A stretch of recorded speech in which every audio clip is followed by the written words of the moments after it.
In today's video, I'm going to teach you how to take your Hostinger website offline.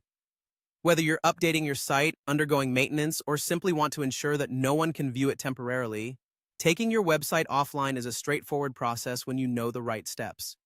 So let's dive right in and get started. First, you'll want to navigate to the Hostinger dashboard. Once you've logged in, your first task is to click on the Websites tab.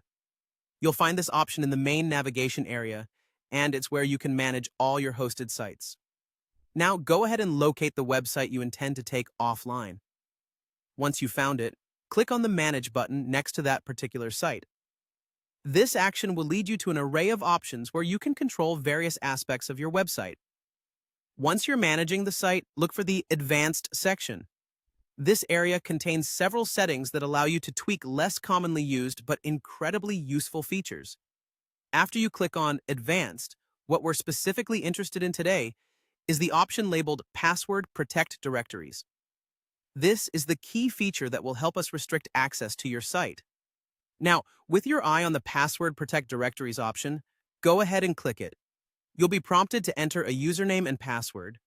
This is the crucial part where you set up the credentials that will allow only those you choose to access the site. So, type in a username and a secure password that you can remember. For best practice, use a strong password containing a mix of letters, numbers, and special characters to ensure the utmost security. Once you've entered both the username and password, go ahead and click the Protect button. This action essentially locks the front door of your website. What you've done here is put a barrier at the entrance of your site. Anyone visiting will be prompted to enter the username and password you just set up.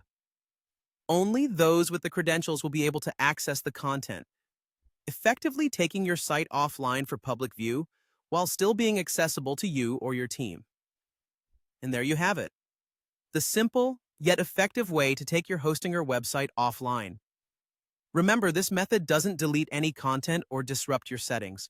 It merely restricts access to ensure privacy during maintenance or other necessary downtime.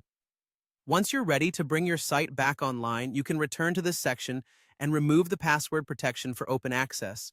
I hope this guide has been helpful. Thanks for tuning in, and feel free to explore more of our tutorials for other useful tips and tricks.